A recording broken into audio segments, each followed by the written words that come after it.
My name's Emily, a regular 26-year-old office worker. I'm average in looks, intelligence, and personality, with maybe a bit of a strong will if anything.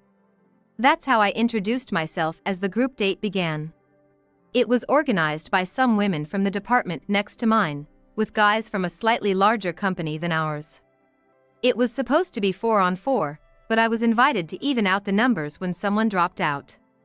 I'm not stunningly beautiful, but not ugly enough to kill the mood either.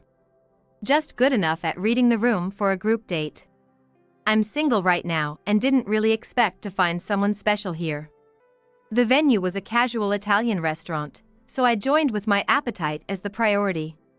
As soon as the date started, it was clear that the other 3 women were targeting 2 guys who were tall and somewhat resemble Korean pop stars. The other 2 men were a plain-looking guy with glasses and a big, muscular guy.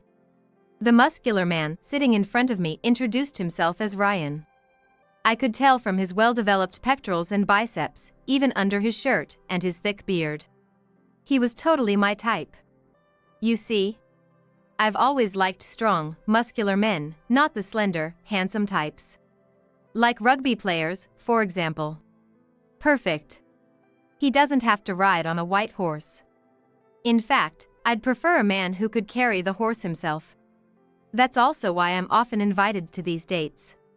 My tastes rarely overlap with the other women. Wow, impressive muscles. Do you play any sports? I started the conversation. I used to play rugby in college. Now, it's mostly just gym workouts. Bingo. I thought to myself. Ryan, like me, joined the date focusing more on food. He didn't actively engage in conversation with the women and just enjoyed the delicious food. I admired the way he ate. You're Emily, right? Do you play any sports? Ryan joined in the conversation. Can you tell? I'm also into working out. Ah, I thought so. You're in great shape. Oops, that's probably not the right way to say it. Ryan said with a bright laugh. His laugh and voice were just my type. We hit it off, talking about working out, our gyms, and muscles. The other participants seemed a bit taken aback, but we didn't mind. Ryan and I exchanged numbers and agreed to work out together sometime. It seems that the only couple who got together at the mixer that day was Ryan and me. Ryan is a year older than me, at 27. He's quite tall and muscular, standing at 6 feet 1 inch and weighing 198 pounds, while I'm 5 feet 5 inches and weigh 125 pounds. Many tall men prefer petite and delicate women, but Ryan wasn't like that.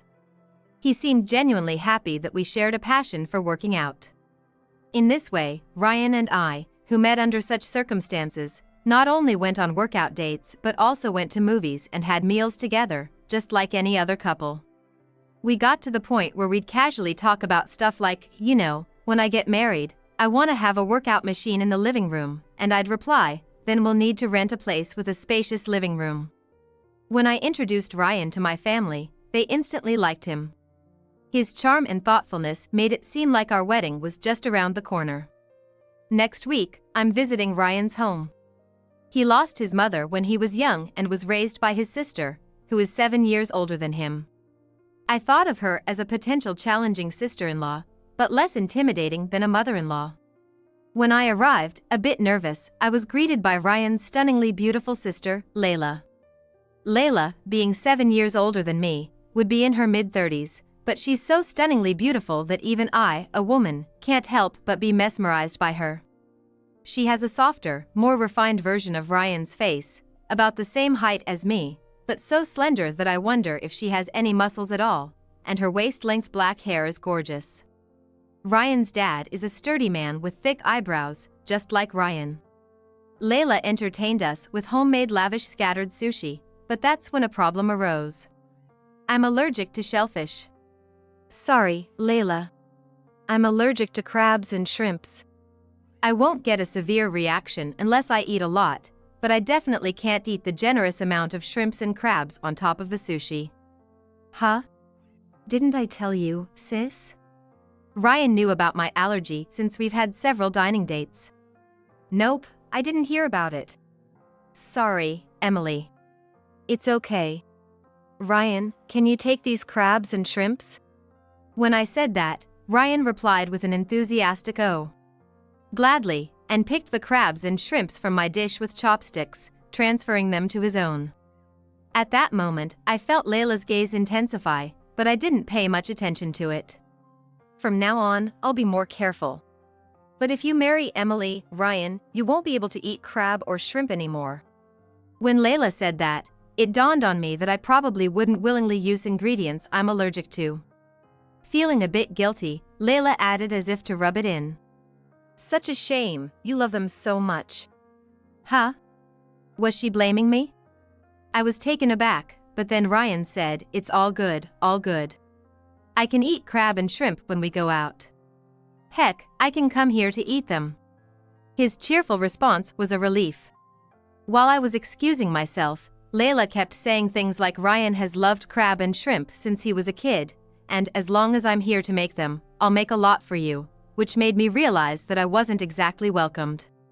Moreover, as we were leaving and Ryan headed to the front door, Layla followed, saying even after you get married, you're always welcome here, really. Maybe she thought I was taking him away from her. Ryan. I don't think your sister thinks very highly of me. I had no idea you loved crab and shrimp so much. As I said this dejectedly, Ryan comforted me. Well, yeah, I like crab and shrimp, but you don't need to worry about my sister too much. She's a bit overprotective, you know. She's been saying that cooking for me is her life ever since our mom passed away. I wondered if that was just a mild case of overprotectiveness. After all, she had been like a mother to him since they lost their mom, so maybe she was a supercharged version of a mother-in-law. But Layla has this really handsome boyfriend. He's beyond movie star handsome, the kind that makes almost any woman's heart flutter. Not that I find him all that great. Her boyfriend, Hendrik, is 33 and runs a nightclub. Back when Layla used to work, she was dragged to his nightclub by a female colleague. Hendrik fell for Layla and then decided to strike out on his own and become a business owner. Ryan said, Hendrik is totally smitten with Layla. Even Dad, who was initially against it, seems to have come around, saying it's okay because he's not just an employee, but a business owner. We even work out together. He says he wants to put on a moderate amount of muscle. Layla, Hendrik, Ryan, and I have had dinner together before. Once, when I was about to put lemon and sauce on Ryan's fried shrimp, Layla sharply said, Hey!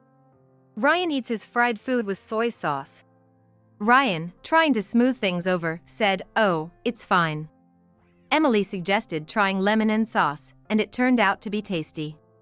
I can go with soy sauce or tartar sauce, but lately, I prefer lemon and sauce. Despite his efforts, Layla seemed displeased. Scenes like this happened more than once. Layla would make a face whenever topics like Ryan enjoying foreign dramas influenced by me or his changing taste in clothes came up. Then there were some slightly odd occurrences. Whenever we had a meal at Ryan's house, I often ended up with allergic hives. Of course, since that incident, I've never visibly seen crab or shrimp in the dishes. However, if the dishes contained crushed or mixed crab or shrimp extracts, I wouldn't notice. Thinking this couldn't be a coincidence, I offered to help with the cooking, given that I'm more than just a guest, but Layla stubbornly refused. Then, Emily, you can help with the dishes, she said, but she hovered so close that I couldn't check anything. So, casually, I mentioned, I got hives again after dining here the other day, to which she replied, That's strange. I didn't use any crab or shrimp. Emily, do you have other allergies? Her tone almost made it sound like it was my fault. Furthermore, she said, with so many allergies, it'll be tough cooking for Ryan if you live together. I'm worried about him, focusing entirely on Ryan's needs, not mine. For the record, I don't have any other allergies. I've had tests done. Even when I told her this, Layla wouldn't believe me. I realized then that it wasn't about me being unsuitable or disliked, it was that Layla didn't want Ryan to drift away from her. But Layla is 35 years old. She can't stay overprotective forever. Luckily, she has Hendrik, who is head over heels for her. Maybe he could help sort things out. Hey, aren't Layla and Hendrik getting married? I thought they'd be first in line, I asked Ryan. You'd think so, right? I've said that many times, but she claims she can't think about it until I'm married and settled, he replied. Ryan said that, but it seemed like Layla herself was the one hindering their marriage. Then, an incident happened. We were dining out, the four of us, invited by Layla and Hendrik. When Ryan got up to go to the bathroom, Layla followed shortly after, saying, "I'll be right back." Soon, she returned, being almost carried by Ryan. "I'm sorry, I feel a bit unwell," she said, holding a handkerchief to her mouth and looking pained. Hendrik stood up, offering, "Are you okay? I'll take you home," but Layla declined, saying, "No, it's fine. We ordered a set menu, so you two will enjoy it. Ryan will take me home," and left with Ryan. Left behind, Hendrik and I felt a bit awkward, but the French course meal was waiting. I decided to prioritize my appetite and enjoy the meal. Hendrik just stared at me and said, "Emily, you're different. You're very fresh and attractive." With the kind of flattery you'd expect. Sure enough, he's good at complimenting women. I was impressed. But that wasn't all. To my surprise, Hendrik lightly held my hand and whispered in my ear, "Hey, how about we have some fun together?" No. What's he thinking, especially after his girlfriend, who's sick, just went home? Isn't he totally into his sister, Layla? So what if he's super handsome? Does he think anyone would fall for being gazed at and having their hand held like this? All these thoughts raced through my mind at lightning speed. Come on. Even as a joke, stop it. Layla would get mad if she knew, right? I tried to brush it off, but Hendrik's response was unexpected. He gave a meaningful smile and said, "She won't get mad. I have zero interest in handsome men, just so you know." I made my rejection clear. Hendrik then said, "I see. That's interesting, Emily," and laughed, not seeming offended at all. I shook off Hendrik's offer to take me home and quickly headed to the station to call Ryan. I really wanted to see Ryan. "What's up? Why call me out here?" I called Ryan to a karaoke box near the station. It was the only place I could think of where we could be alone. "Sorry. Oh, how's Layla feeling?" To be honest, I wasn't really worried. She perked right up as soon as she got home. Such a drama queen.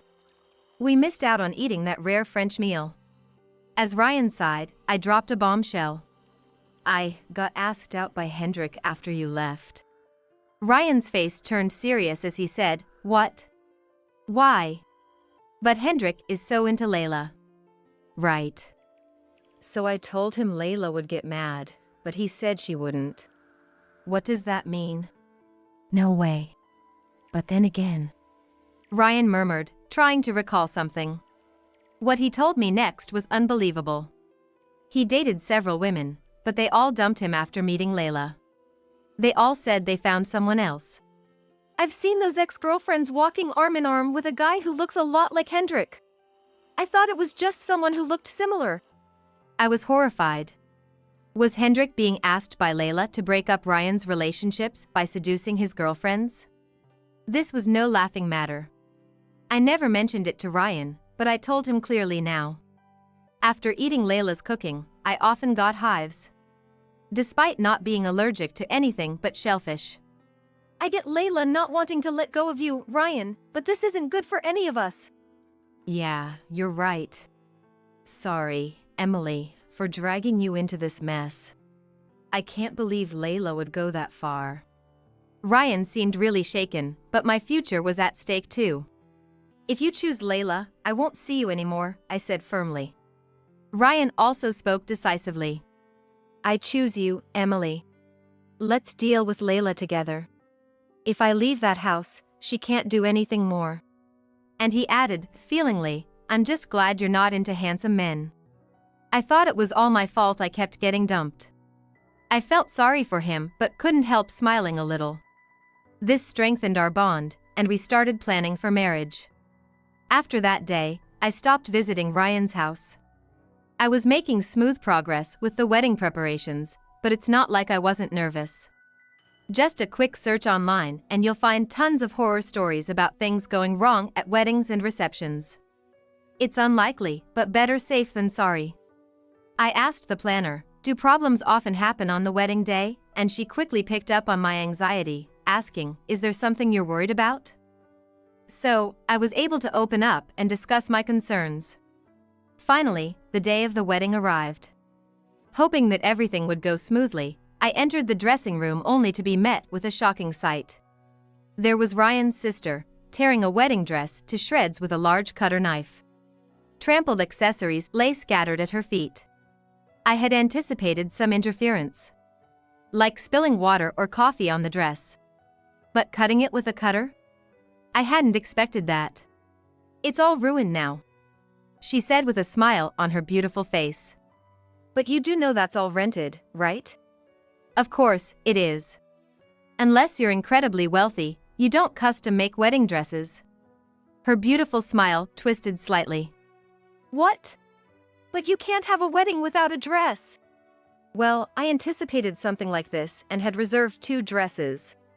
I preferred the other dress, but it can't be helped, I said as calmly as I could.